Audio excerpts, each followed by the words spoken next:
One of the best ways to familiarize yourself with these progressions is to engage in an unpacking process. I should note, there is no one right way, there's no one correct way to delve into the standards. There's no one best way to do this. I'd like to offer you an option that we have found to work pretty well. And so it starts by identifying a standard, and for our purposes in modeling, I'd like to offer up standard 3. That tends to be, it's the newest, I would say, and potentially the most dense. And so I just want to offer how you might approach standard 3. So I would simply begin by reading through the standard and the indicators in each of the columns on the progression. And I might highlight and notice key words and phrases that pop out for me. So I would spend some time reviewing, reading, and then I would turn to the unpacking template. And I would start to jot some notes. By the way, I would encourage you to do this individually. So if you're working with your team, I think I would start individually so I have time to collect my own thinking around this and then engage in that conversation with my administrative team. Or if I'm a team of one, I might call the neighbor next door and invite them, hey, are you unpacking the standards? What do you think if we spend a little bit of time just going through these? I'd like to become more familiar with them.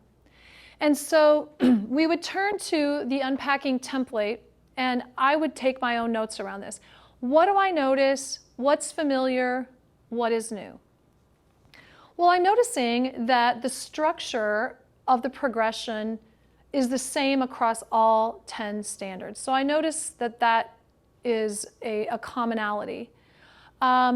What's new is the standard itself. So I'm definitely noticing that standard 3 is a new standard. I'm noticing that while I felt fairly grounded in equity and cultural responsiveness, I'm seeing some vocabulary and some terminology that I know I'm going to want to delve into more deeply. There are some new learnings here and new opportunities for me to learn that I see in this standard because it is new. And so I'm reflecting on some of those new pieces, and I've highlighted some of the things like implicit bias. I'm wondering about that. I'm wondering what additional learning I have to do around implicit bias. I'm wondering around equity literacy. And so that vocabulary is somewhat new. I'm also noticing that in terms of diversity and cultural responsiveness, that we've been doing some of this work. And so some of those things feel familiar to me. I'm looking now at standard 2. What questions do this standard and progression raise for me? Well, I'm wondering, what does this look like in practice? What does this mean for me as the leader in my building or in my district? And I'm also wondering about potential implications for developing the capacity of my staff, because I noticed one of the things noted in the indicator column is how do I need to be able to develop the capacity of my staff to engage in some of those courageous conversations, to be able to recognize bias or to be able to recognize discrimination. And so I'm thinking I will have a responsibility to develop that capacity in my staff or share that responsibility with others in my building or district. What does that look like? And I'm wondering about House File 802. That's a question on my mind relative to this. What does that mean for me?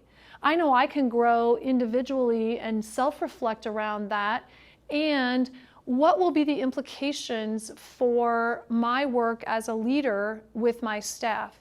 So I'm anticipating guidance from the department that will help me live out my work relative to that standard. In that next question on the planning template, I'm prompted to think about, okay, so what does this look like, sound like, feel like in my district? What does it mean if I'm developing? What does it mean if I'm effective? And so I might jot some things down. I might say that to me effective is when I walk the halls of my building, when I visit teacher classrooms, I'm noticing global representation of a variety of cultures, certainly the ones of those attending our building, but regardless, I'm seeing a world view on my walls and in my classrooms. I see that our curricular resources reflect diversity. I hear teachers having conversations using language that empowers our students. For example, I'm hearing language that maybe I used to hear, you students, you need some extra help, and so I'm going to give you that extra help, which unintentionally communicates you aren't self-efficacious. Without me, you're not going to be able to understand that. And so it's a minimization type of language, whereas instead I'm hearing language like, oh, hey, I know you just need this one little nudge and then you're good to go. You've got this. You can handle this. Hey, you were so attentive in class today. This is the step you're missing. Once you plug this in, you're ready to go. It's that kind of language, subtle though those differences may seem, that communicate huge expectations or not to our students. So I would be hearing those conversations between my teachers and my students. So that would speak to effective. I would hear our colleagues engaging in conversation with each other. I might see in the minutes of professional learning community meetings reflections of some conversations around equity, around implicit bias, around cultural responsiveness. So those might be some of the things I might anticipate as artifacts and evidence around Standard 3. And in the next question, if a leader identified this as an IAPDP goal, what might that look like or sound like? I think you could go so many different directions with this. I might have a learning goal to decrease our achievement gaps, and I would specify that based on the data exactly what that quantifiably might look like. But then I might have a learning goal to develop the capacity of myself in equity and cultural responsiveness, as well as the capacity of the adults that I serve in our organization. So those might be two examples that I would pursue relative to Standard 3 in terms of my IAPDP.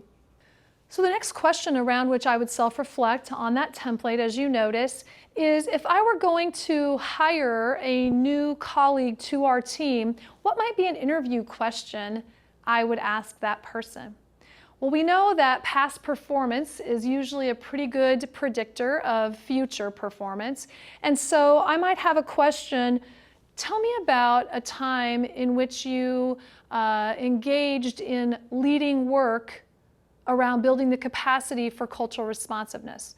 Or can you give me an example of when you found yourself in a courageous conversation around the topic of equity and cultural responsiveness?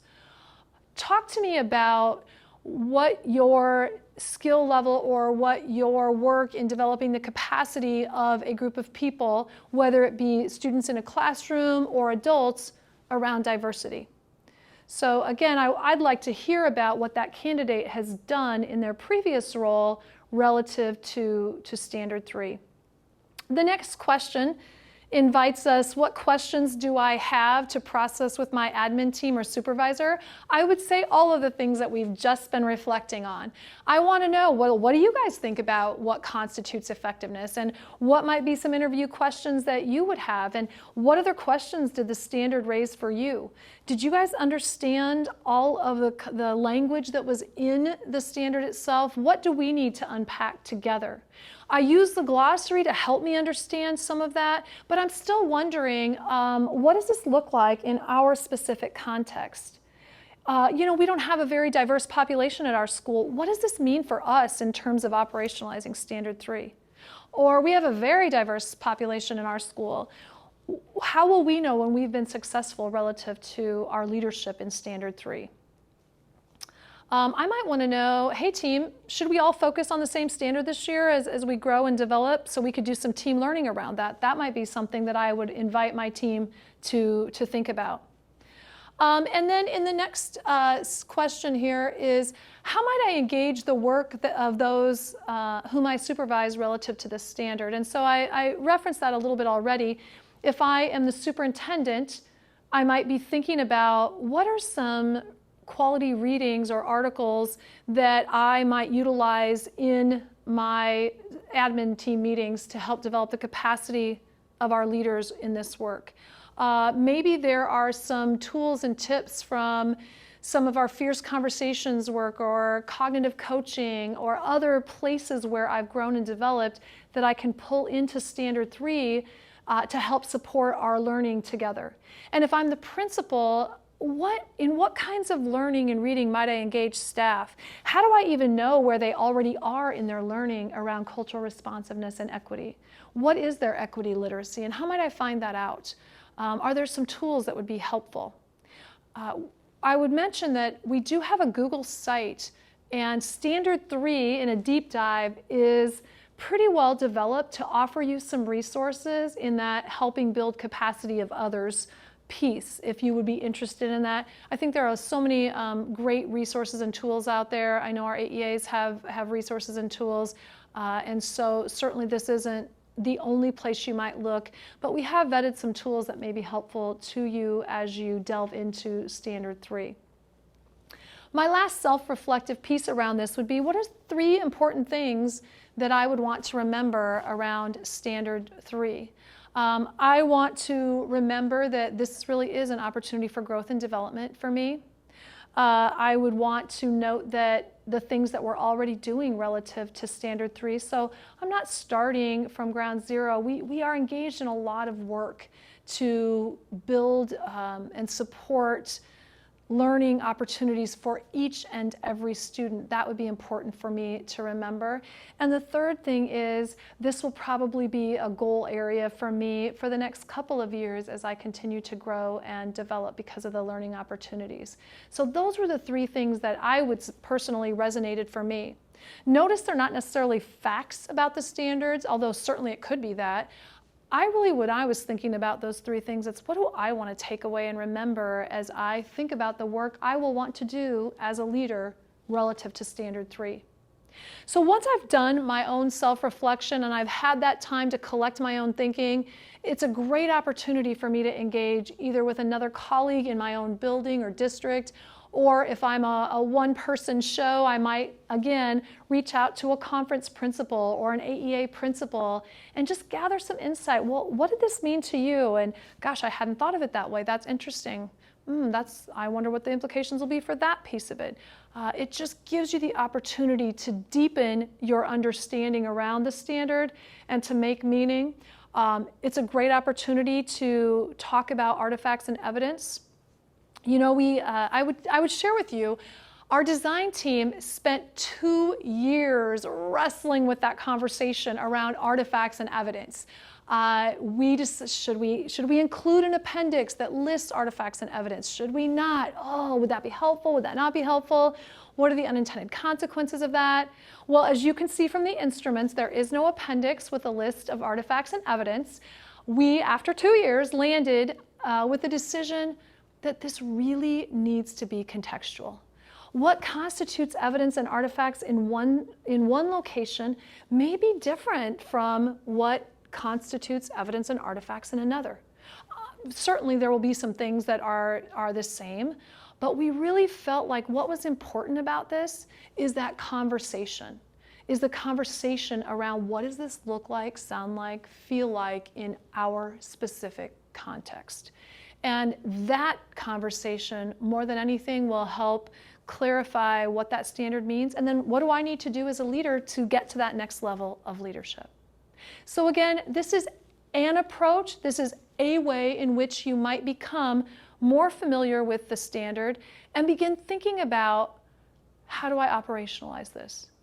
And I will say that even when you've done this self-reflection process, and even after you've had a conversation with your colleagues, you'll still be on your journey to continuing to learn. And as you start to live out the standard over the course of this next school year, you are going to learn so much more about it. And you may come back and you may decide, you know what, in our district, that's listed in it's listed in the developing column on this progression, but we're going to move it over to effective. Or we're going to take this indicator from highly effective and we're going to move it over to effective. Because in our district, this is what makes sense. And the more opportunities you have to interact with and engage with these progressions, the clearer it will become to you what your next step learning is and where you want to make adaptations and changes to best support your work in your district as a school leader.